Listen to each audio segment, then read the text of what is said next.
இந்த மேடையின் தொகுப்பாளனாக வந்தேன். அந்த நிகழ்ச்சியில் முருகேஷ் அண்ணன் சொன்னார், இவர் பேசுவதை பார்த்தால் அடுத்த ஆண்டு கவிஞராகி விடுவார் என்ற ஜஸ்ட் மிஸ் அமைச்சராகிவிட்டேன். ஒரு சாதாரண ஒரு சத்துவ அமைப்பாளரினுடைய ஒரு மகன் என்ன பண்ணுவோன்னு ஏது பண்ணுவோன்னு தெரியாம தமிழை மட்டும் நம்பிக்கொண்டிருந்தவன் அத்தனை சிறந்த பேச்சாளர்கள் அதில் பங்கெடுத்தாங்க. அத்தனை பேரோடும் போட்டியிட்டு அத்தனை பேரையும் தோற்கடித்த தமிழ்நாட்டின் தலை சிறந்த பேச்சாளர் என்ற டைட்டில் வின்னராய் வந்தேன் என்பதை பணிவோடு இந்த சபையில் தெரிவித்துக் கொள்கிறேன். அப்ப என்னன்னா, ஒரு சின்ன பரிசு, ஏதோ ஒரு சின்ன மேடை, ஒரு வரி, ஒரு கவிதை, ஒரு புத்தகம், ஒரு குழந்தையினுடைய வாழ்க்கையை புரட்டி போட்டு.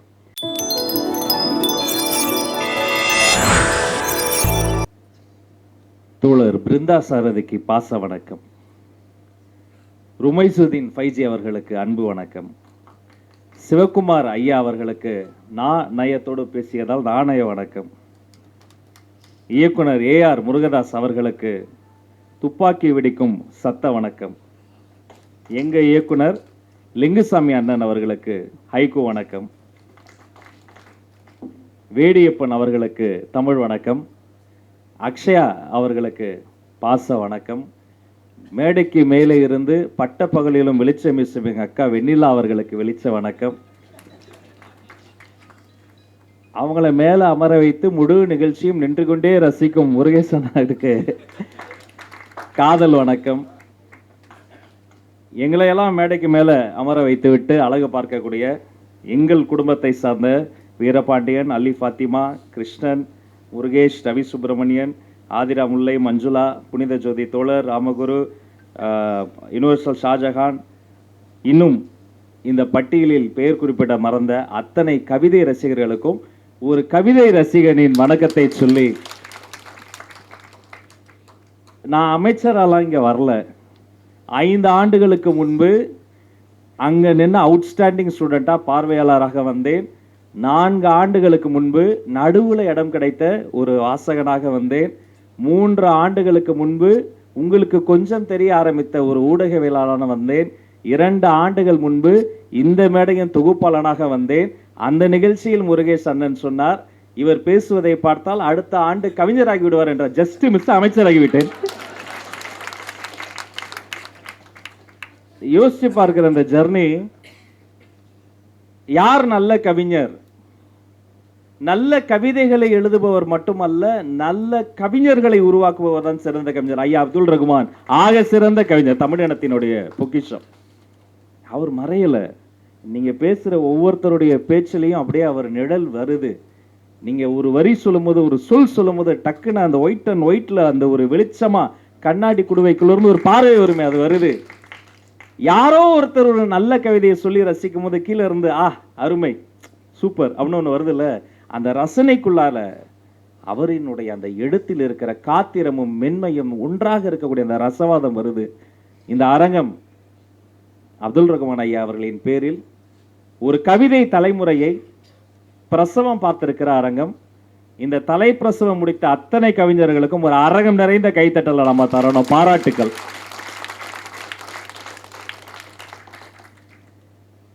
நான் சிறு வயதுல எல்லா அம்மாவும் சொல்ற மாதிரி சேர்க்கை சரியில்லைன்னு சொல்லி தானே வீட்டில் திட்டுவோம். என் சேர்க்கையெல்லாம் நல்லா இருந்தது, நான் தான் சரியில்லை, அவங்களையெல்லாம் கெடுத்துக்கிட்டு இருந்தேன். நான் ஒரு ஸ்லோ லேர்னர், ரொம்ப கஷ்டப்பட்டு தான் படிப்பேன். ஐயா குறிப்பிட்டதை போல தமிழ் நமக்கு என்னமோ இயல்பா நல்லா வந்தது. அதை பிடித்து அதன் ஆட்காட்டியவர்களை பிடித்து கொண்டு பற்றி மேலே எழுந்து வந்துட்டேன். அப்படி வளரும் வயதில் ஒரு குறிப்பிட்ட காலத்துல வன்முறையின் மீது பெரிய நாட்டம். சார், நம்ம லிங்குசாமி சார் பேச்சு வர படம் எப்படி இருக்கும், அது மாதிரி தான் வாழ்க்கை இருந்தது. இங்கேருந்து அந்த ஏரியாவுக்கு போகுது, அங்கேருந்து இங்கே போகிறது, ஏனே தெரியும், ஒரே சண்டை கலவரமாக இருக்கும். அப்போ இப்படி தான் ஆயிடுவான் போல பையன் அப்படின்ட்டு எல்லாரும் நினச்சிட்டு இருக்கும்போது ஒரு மழை நாள் இரவு, எப்படி அந்த புத்தகம் வீட்டுக்கு வந்ததுன்னு தெரியாது, வெளியே போக முடியாது, மழை கொட்டுது. அப்போ அந்த பழுப்பு நிற புத்தகத்தை பிரட்டிக்கிட்டு இருக்கேன். அதில் கவிஞர் யுகபாரதின்னு ஒருத்தர் எழுதியிருந்தார். அதில் போட்டிருந்தது, அவர் 19 வயதில் இந்த புத்தகத்தை எழுதி ஒரு சிறந்த நூலுக்கான மாநில பரிசை வாங்கினது அதில் போட்டிருந்தா. நான் 19 வயசுல ஒரு பையன் எழுதி மாநில அளவில் பரிசு அப்படின்னு பிரட்டி பார்க்குறேன். அப்போதான் எங்கள் அம்மா கிட்ட சத்தம் போட்டுட்டு சண்டை போட்டுட்டு, அந்த வாலிப வயசில் இருக்கும்ல, அப்பா அம்மா கிட்ட சண்டை போட்டு வந்தேன். அதில் ஒரு வரி வருது. அந்த ஒவ்வொரு வரியும் படிக்க படிக்க ஏன் தெரில என்னுடைய நெஞ்சம் பதறுது. விரைந்து செல்லும் பேருந்தில், பஸ் வேகமா போயிட்டு இருக்கு, அந்த விஷுவல் பாருங்க. விரைந்து செல்லும் பேருந்தில் விடாது குழந்தை அழ. பஸ்ஸில் குழந்தை அழுதுகிட்டே இருக்கு. எல்லாருக்கும் எவ்வளோ டென்ஷனாக இருக்கும். என்னடா இது, நைட் நேரம் குழந்தை அழுகுது. எல்லாம் திரும்பி திரும்பி பார்ப்பாங்க. குழந்தைய வாண்டடாக சில பேர் சமாதானம் சொல்லுவாங்க, சில பேர் எரிச்சல் அடைவாங்க. விரைந்து செல்லும் பேருந்தில் விடாது குழந்தை அல்ல, முந்தானையோடு சேர்த்து கூச்சத்தையும் விளக்குகிறது தாய் அன்பு. யார் இருக்கான்லாம் பார்க்கல, அந்த அம்மா முந்தான பால் கொடுத்த என் குழந்தைடா. அதை படிச்ச உடனே நெஞ்சம் பதறுது. நண்பர்களே, நான் சிந்தித்து பார்க்கிறேன், என் வாழ்வில் படித்த முதலில் படித்த ஆக சிறந்த கவிதை என்னுடைய தாய் தான், என் அம்மா தான். அவங்களை எனக்கு அறிமுகப்படுத்துறதுக்கு யுகபாரதின்னு ஒரு கவிஞர் தேவைப்பட்டிருக்காரு பாருங்க. அஃப்கோர்ஸ் அதுக்கப்புறம் விகடனில் புதன்கிழமைக்கும் வெள்ளிக்கிழமைக்கும் இடையில் எனக்கு விகடன் கிழமை தான். அதில் வர ஒவ்வொன்றுமே கவித்துவமாக தான் இருக்கும். அதில் வாங்கி அதில் வரக்கூடிய கவிதைகளை படிக்கிறது, பிரான்சிஸ் கிருபாவினுடைய கவிதைகளை படிக்கிறது. அதில் ஒரு கவிதை தான் யாரா அப்படின்னு யோசிக்க வைத்தது. இஸ்திரி போடும் தொழிலாளி வயிற்றில் சுருக்கங்கள் அப்படின்னு ஒரு கவிதை எழுது. நீங்கள் உட்காந்துருக்காரு கை கால் முழித்த ஐக்கு சார். நீங்கள் சார் படம்லாம் பார்த்துட்டு அவர் ஆஃபீஸ் போனீங்கன்னு வைங்களேன், அப்படியே ஆப்போசிட்டாக ஒரு ஆசிரமத்தில் சாமியார் மாதிரி உட்காந்துருப்பாரு. உள்ள நுழைஞ்சி ஒவ்வொரு படியாக தாண்டி போனால் திடீர்னு படியிலேருந்து ஒரு சத்தம் கேட்கும். பார்த்தா ஒரு நாய்க்குட்டி படுத்துருக்கோம்.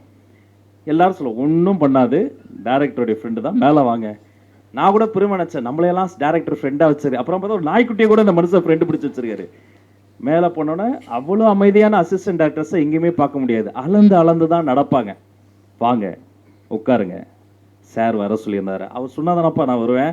ஏன் இவ்வளோ மென்மையாக பேசுகிறாங்க? உள்ளே போனால் அந்த அறைக்குள்ளார நுழைஞ்ச உடனே எந்த புக்கு எங்கே இருக்குது, எங்கே போயம் இருக்குது, எங்கே புக் இருக்குன்னு பார்க்கறதுக்கே நமக்கு ஒரு 5 நிமிஷம் ஆகும். அப்படியே ஒரு ஆர்ட் கேலரி மாதிரி, ஒரு கோயில் போல, ஒரு ஆசிரமம் போல, அவ்வளவு ஒரு செய்நேர்த்தியோடு அங்கே இருக்கும். அந்த புத்தக குவியலுக்கு நடுவே ஒரு புத்தகம் போல உட்காந்துருப்பார் லிங்கு சார். பார்க்கும்போதே அவ்வளோ அழகாக அமைதியாக. எங்களையெல்லாம் இணைத்தது கலைஞர் ஐயா தான். கலைஞர், முத்தமிழறிஞர் டாக்டர் கலைஞர் அவர்களினுடைய பிறந்த நாள் விழா. அப்போ அவருக்கு பிறந்த நாள் விழா எடுக்கணும்னு நாங்கள் தமிழ் காதலர்கள்லாம் ஒன்றாக கூடும்போது கிட்டத்தட்ட 1-2 மாதம் இல்லை சார், எத்தனை டிஸ்கஷன்ஸ், எத்தனை சிந்தனைகள், எத்தனை சண்டைகள் எல்லாம் பிளான் பண்ணி அங்கே போன பிறகு அங்கேயும் வழக்கம் போல் நானா தொகுப்பாளர். 2 மாதம் ட்ரைனிங் கொடுத்துருக்காங்க. ராஜ் இது நீ பண்ணலன்னா அப்போ இவர் தான், அவர் செல்வமணி சார் வராரு, அந்த சங்கம் வருது, இந்த சங்கம் சொல்லி கரெக்டாக அங்கே போய் எல்லாமே ஆப்போசிட்டாக பண்ண ஆரம்பிச்சிட்டாங்க. ஆனால் அதையும் இழுத்து பிடித்து அந்த மேடையில் எனக்கு தெரிஞ்ச ஒரு பெஸ்ட் ட்ரிபியூட் முத்தமிழறிஞர் கலைஞருக்கு நம்முடைய சினிமா இண்டஸ்ட்ரி பண்ண அந்த கலைஞர் 100 தான் என்பதை இந்த நேரத்தில் சொல்லிக்கணும். அப்படிதான் இவர்கள் அத்தனை பேருமே எனக்கு நெஞ்சுக்கு நெருக்கமாக பழக்கமானார். ஒரு கவிதை என்ன செஞ்சிடும், என்னுடைய கல்லூரி காலத்தில் நான் கவிதை புத்தகங்கள்லாம் வாங்கி இந்த மாதிரி படிக்கும்போது எங்கள் பஸ்ஸில் போகும்போது படிச்சுக்கிட்டே போவேன். அப்போ ரொம்ப நாளாக என்னுடைய ஒரு டீச்சர் ஒருத்தங்க அப்படியே பார்த்துக்கிட்டே இருப்பாங்க. அப்புறம் சிரிச்சு கிட்ட கூப்பிட்டாங்க, தம்பி என்ன படிக்கிற அப்படின்னு. அந்த மாதிரி புக்கை காமிச்சேன். நீ தப்பாக எடுத்துக்கலன்னா ஒன்று சொல்லவாருனாங்க. மேம் சொல்லுங்கள் மேம் அப்படின்னு. இல்லை இதுனா கவிதை புக்கா? ஆமாம் மேம். என்னப்பா மடக்கி மடக்கி எழுதி 1 லைனில் எழுதுறத 3 லைனில் எழுதி இவ்வளோ இடத்த வீணாக்கிட்டாங்களேப்பா, இதை உட்காந்து படிக்கிறியப்பா அப்படின்னாங்க. எனக்கு அப்போ தான் தெரிஞ்சது கவிதையை ரசிப்பதற்கு, ஒரு கவிதை இருப்பதற்கு யார் தேவை? கவிஞர் மட்டுமல்ல, அந்த கவிதையை நல்லா ரசித்து உள்வாங்கக்கூடிய ஒரு தேர்ந்த வாசகனை தான் இந்த புத்தகம் நிறைய தேடிக்கொண்டே இருக்கிறது. ஒவ்வொரு கவிதைக்கும் தேவை கவிஞர் மட்டுமல்ல, உங்களை மாதிரி வாசகர்கள் தான். அதில் ஆண்டுதோறும் நம்மளை அசத்துற மாதிரி அத்தனை கவிதைகள் வரும். புத்தகம் வாங்கலைனாலும் பிரச்சனை இல்லை. எங்கள் அக்கா பர்வீன் சுல்தானா அதை 10 மேடையில் ஒரு பறவை அந்த இறையை தூக்கிட்டு போகிற உலகம் முழுக்க கொண்டு போய் சேர்த்துருவாங்க எங்கள் அக்கா. இல்லை இந்த ஆண்டு எனக்கு பிடிஎஃப்லேயே அனுப்பிச்சாங்க. எத்தனையோ கவிதைகள் அவர் சொன்ன மாதிரி பரிசு வென்ற கவிதைகள்லாம் இருந்தாலும் சில கவிதைகளில் நான் ஆரம்பத்திலே சொன்ன மாதிரி என்னுடைய அம்மாவை, என் மனைவியை, என் அக்காவை, என் வாழ்வில் பார்த்த என்னுடைய பெண்களை சில கவிதைகள் அடையாளம் கண்டன. அதில் ரொம்ப அழகான கவிதை, இதை நான் வாசிக்க ஆசைப்படுறேன். அம்மா பாத்திரத்தை தேடுகிறார், மகள் காகிதத்தை தேடுகிறாள், வீட்டிற்குள் மழை. மழை வருது. இப்போ அம்மா வயசில் இருக்கவங்க என்ன பண்ணுறாங்க, பாத்திரத்தை தேடுறாங்க. இது தண்ணி ஒழுகுமோ, தண்ணியை பிடிச்சி வைக்கணுமோ. ஆனால் அதே கேரக்டர் தான் ஒரு 25 வருஷத்துக்கு முன்னாடி அப்படி ஒரு மகளாக இருக்குல்ல, அது ஒரு காகித கப்பல் விடலாமான்னு தேடுறாங்க. அப்போ அந்த 25 வருடத்துக்கு நடுவில் ஒரு பெண் எப்படி மாறிடுறான்னு பாருங்க. இன்னொரு கவிதை, இதையும் படித்தப்ப டக்குன்னு மனசுக்குள்ளே ஒட்டிக்கிச்சு. காவலர் தடுக்கிறார். அங்க இருக்கக்கூடிய ஒரு செக்யூரிட்டி இப்படிலாம் பண்ணக்கூடாது தடுக்கிறாங்க. காவலர் தடுக்கிறார். பூங்கா ஊஞ்சலில் அம்மாக்கள் குழந்தையாவதை. அந்த பூங்காவும் அந்த ஊஞ்சலும் குழந்தைகள் விளையாடதான். ஆனா ஒரு ஊஞ்சலை பார்த்தோம் நாம கூட அப்படியே போயிடுவோம்.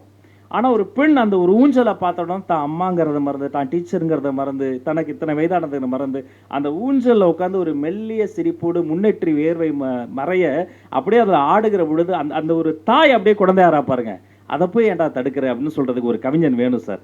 இந்த உலகத்தில் இப்படி ஒரு கவிஞன் வேணும். பல நல்ல பாடகிகள் இப்போ இந்த வாரத்தில் சரிகமப்பா ஃபைனல்ஸ் இருக்குன்றாங்க. பல நல்ல பாடகிகள் பாடிக்கொண்டுதான் இருக்கிறார்கள் சமையலறை மேடையில். இன்னைக்கு எங்க பார்த்தாலும் டிவி ஓடுது, பாட்காஸ்ட்ல இருந்து தான் அந்த குழந்தையை கண்டுபிடிச்சிருக்கிறாங்க. லிங்கு சாருடைய குழந்தையே நாங்கள் ஒர்க் பண்ண படங்களை ஒர்க் பண்ணோம், அருமையாக பேசுவாங்க. அவங்களே ஒரு சிறந்த ஆர்ஜே. இவங்க எல்லாரையும் விட ஏதோ ஒரு சமையலறையில் அந்த பரபரப்புக்கு நடுவில் ரொம்ப சாதாரணமாக ஒரு சன்ன குரலில் யாரோ ஒரு அம்மா பாடுவாங்கல்ல, காதோடு தான் நான் பாடுவேன், மனதோடு தான் நான் பேசுவேன், விடியோடு தான் விளையாடுவேன், உன் மடி மீது தான் கண் மூடுவேன்ட்டு அங்கே சமையல் செஞ்சுக்கிட்டு இருப்பாங்க. அந்த சத்தத்தை அந்த சமையலறையில் நீங்கள் கேட்டிங்கன்னா என்ன சார் சங்கீதம். எத்தனை நல்ல பாடகிகள் அந்த சமையலறைக்குள்ளேயே முடக்கப்பட்டிருக்கிறாங்க. இப்போ இந்த வாழ்வியலை, இந்த உணர்வுகளை பதிவு செய்ய ஒரு நுணுக்கமான ஒரு கலைஞன் தேவைப்படுகிறான். அவன் தான் கவிஞன். இந்த கவிஞர்கள் இல்லைன்னா பல குழந்தைகள் வன்முறை பாதையிலிருந்து விடுபட்டிருக்க முடியாது. நான் உட்பட நான் படித்த கவிதைகள் தான், நான் சந்தித்த கவிஞர்கள் தான், அவர்கள் கொடுத்த அந்த பாதையில் தான் நான் வன்முறையிலிருந்து விலகி நல்ல பாதைக்கு வந்தேன். வாழ்நாள் முழுக்க அதுக்கப்புறம் எங்கே கவிதை கூட்டம் நடந்தாலும் போக ஆரம்பிச்சிடுறேன். கவிதை போட்டிகளில் பங்கெடுக்கிறேன், பேச்சு போட்டிகளில் பங்கெடுக்கிறேன். கடைசி பெஞ்சில் உட்காந்துட்டு என்ன பண்ணுறதுனே தெரியாமல் யோசிக்க இருந்த குழந்தை இப்படி சின்ன சின்ன போட்டிகளில் பங்கெடுக்க ஆரம்பித்தேன். இவங்க தந்தாங்களே பரிசு, இந்த ஒரு பரிசு என்ன செய்துவிடும், நம்மை இன்னும் உடைக்க தூண்டும், உங்களை நம்ப சொல்லும். ஏன் ஓடுறோம், எதுக்கு ஓடுறோன்னே தெரியாமல் வேர்வை சிந்தி ஓடிக்கிட்டே இருக்குமே, கொஞ்சம் நில்லு, இலைப்பார், இந்த தண்ணி குடி, வேர்வையெல்லாம் தொடச்சி விட்டு ஒரு முத்தம் கொடுத்து இன்னும் வேகமாக ஓடும், உன்னால் முடியும்னு உங்களுக்கு தருகிற ஒரு முத்தம் தான் இங்கே கிடைக்கிற பரிசு. என் வாழ்நாள் முழுக்க அப்படி கிடைத்த பரிசுகள் தான் மெல்ல என்னை ஓட வச்சு அப்புறம் விஜய் டிவியில் தமிழ் பேச்சங்கள் முற்றுன்னு ஒரு நிகழ்ச்சி, அதில் மெத்த படித்த மேதாவிகளும் தமிழ் புலவர்களும் அவர்களுக்கு பாடம் எடுக்கும் பேராசிரியரும் கலந்துக்கிட்டாங்க. ஒரு சாதாரண ஒரு சத்துவ அமைப்பாளரினுடைய ஒரு மகன் என்ன பண்ணுவோன்னு ஏது பண்ணுவோன்னு தெரியாமல் தமிழை மட்டும் நம்பி கொண்டிருந்தவன் அத்தனை சிறந்த பேச்சாளர்கள் அதில் பங்கெடுத்தாங்க. அத்தனை பேரோடும் போட்டியிட்டு அத்தனை பேரையும் தோற்கடித்த தமிழ்நாட்டின் தலை சிறந்த பேச்சாளர் என்ற டைட்டில் வினராய் வந்தேன் என்பதை பணிவோடு இந்த சபையில் தெரிவித்துக் கொள்கிறேன். அப்போ என்னன்னா, ஒரு சின்ன பரிசு, ஏதோ ஒரு சின்ன மேடை, ஒரு வரி, ஒரு கவிதை, ஒரு புத்தகம், ஒரு குழந்தையினுடைய வாழ்க்கையே புரட்டி போட்டுரும். பள்ளிக்கல்வி அமைச்சராக நான் இங்கே வரல, இருந்தாலும் அதை நான் டச் பண்ணாமல் இருக்க முடியாது. எத்தனை பள்ளிக்கூடங்கள் வந்து நம்ம போய் பார்க்கிற பொழுது அங்கே முதல் பரிசு வாங்குற, முதல் மதிப்பெண் வாங்குற குழந்தை எல்லாருக்கும் ஃபேவரட்டாக இருப்பான், டீச்சர்ஸ் ஃபேவரட்டாக இருப்பான். நான் என்னுடைய டீச்சர்ஸ்க்கெலாம் பார்க்கும்போது நான் சொல்லிக்கிட்டு இருக்கிறது அதுதான், அவனை விட்டுருங்க, அவன் வந்துடுவான், அந்த குழந்தை ஜெயிச்சிடும். ஆனால் யாரோ ஒருத்தன், யாரோ ஒருத்தி தன் வேகத்தில் கற்கும் குழந்தை, ஸ்லோ லேர்னர் கூட சொல்ல மாட்டேன், தன் சொந்த வேகத்தில் கற்கும் குழந்தை, அப்படிப்பட்ட ஒரு குழந்தைய பார்த்தீங்கன்னா அது வேற யாரும் கிடையாது, அந்த குழந்தை தான் இந்த அமைச்சர். அந்த குழந்தை விட்டுறாதீங்க, இன்க்ளூசிவாக சேர்த்துக்கங்க, அதுக்கு புரிகிற வேகத்தில் சொல்லிக் கொடுங்க. அதுக்கு என்ன பண்ணுறதுன்னு தெரியாமல் கொஞ்சம் கோபமாக பேசும், எடுத்து எரிஞ்சு பேசும், உங்ககிட்ட சரியாக கோஆப்ரேட், கவலைப்படாதீங்க. அந்த குழந்தைக்கு எந்த வேகத்தில் சொன்னால் புரியுமோ, எந்த மொழியில் சொன்னால் புரியுமோ அந்த அன்பு மொழியில் சொல்லுங்கள். அதுக்கு ஓவியத்தை அறிமுகப்படுத்துங்க, ஒரு காவியத்தை அறிமுகப்படுத்துங்க, முடிந்தால் ஒரு கவிதை புத்தகத்தை பரிசீலியுங்கள். யாருக்கு தெரியும், அடுத்த ஆண்டு நமது கவிதை போட்டியில் வெல்லக்கூடிய குழந்தை என்னுடைய அரசு பள்ளியில் இருந்து கூட படித்து வரக்கூடிய ஒரு குழந்தையாக கூட இருக்க வேண்டும் என்று நான் ஆசைப்படுகிறேன். இங்கே இருக்கிற ஒவ்வொரு கவிஞருமே பெரிய சாதனையாளர்கள் தான். அண்ணன் சொன்ன மாதிரி முதல் பரிசு, இரண்டாம் பரிசு, மூணாம், 1, 2, 3லலாம் எனக்கு பெரிய நம்பிக்கை இல்லை. அதுக்காக அவர்களும் பெரிய சாதனைகள் இல்லை நான் சொல்ல வரல. ஒரு கவிதை எழுதுவதே சாதனை தான். இதே மாதிரி ஒரு நிகழ்ச்சியில், எங்களுடைய கட்சி நிகழ்ச்சியில் அவசரமாக ஒரு நிகழ்ச்சி ஏற்பாடு பண்ணிக்கிட்டு இருந்தோம். அப்போ இது மாதிரி ஒரு போடியம்லாம் ரெடி பண்ணிக்கிட்டு இருந்தோம். அந்த அலங்காரம்லாம் பண்ணி போடியமில் வழக்கமாக சில விஷயங்கள்லாம் வைப்போம், அதை பண்ணிக்கிட்டே இருந்தோம். டக்குன்னு தலைவர் வந்துட்டார். அந்த இடத்துல நான் சில விஷயங்கள் எதிர்பார்ப்பேன், அதை வந்து பண்ணலை. அப்போ பரபரப்பாக இருக்குது. நான் சொன்னேன், சரி விடுடா, நான் பார்த்துக்கிறேன், இருக்கிறத நான் பார்த்துக்கிறேன், இல்லைன்னா இதை பண்ணிடுவோம் விடுறா, இது யாருக்கு தெரிய போகுது, யாருக்கும் தெரியாது, விடு நான் பார்த்துக்கிறேன்ட்டோன்னே என் கூட இருந்த ஒரு தம்பி சொன்னான், அண்ணா எனக்கு தெரியுமேண்ணா நான் என் வேலையை சரியா செய்யலைண்ணா, நான் பண்ணிடுறேன், எனக்கு ஒரு நிமிஷம் கூட நான் சரியா பண்ணேன். அது மாதிரி நீங்கள் கவிஞன் என்பது யாருக்கும் காட்ட வேண்டாம். உங்களுக்கு தெரியுமே நீங்கள் கவிஞன் என்று, உங்களுக்கு தெரியுமே அதுதான் சிறந்த கவிதைன்னு. அதை எழுதுங்கள், கொண்டாடுங்கள். இவரெல்லாம் பத்தாது, ஒரு சிவகுமார் சார்லாம் பத்தாது, இவரை கொண்டாடுங்க. இவரை மாதிரி இன்னும் 10 சிவகுமார் வேணும், 15 லிங்கு சார் வேணும், நிறைய பிருந்தா சார் சார் வேணும், நிறைய முருகதாஸ் சார் மாதிரி சார்கள் வேணும். இவர்களுக்கெல்லாம் கவிஞர்களை உருவாக்கிய அப்துல் ரஹ்மான் மாதிரியான ஒரு பெரிய ஐகார்டு வேணும். அவரை கொண்டாட இன்னும் நிறைய அடுத்த நிகழ்ச்சிலாம் நேரு ஸ்டேடியத்தில் வேணா சொல்லுங்க, ஏற்பாடு பண்ணி தரேன். நிறைய அரங்கம், நிறைய உங்களை மாதிரி கவிஞர்கள் வேணும், கவிதை ரசிகர்கள் வேணும். அந்த நிகழ்ச்சியிலையும் அமைச்சராக ஒரு பார்வையாளராவது என்னை நீங்கள் அழைக்க வேண்டும் என்று சொல்லி வாழ்த்து விடைபெறுகிறேன். அத்துணை பேருக்கும் வாழ்த்துக்கள், வணக்கங்கள்.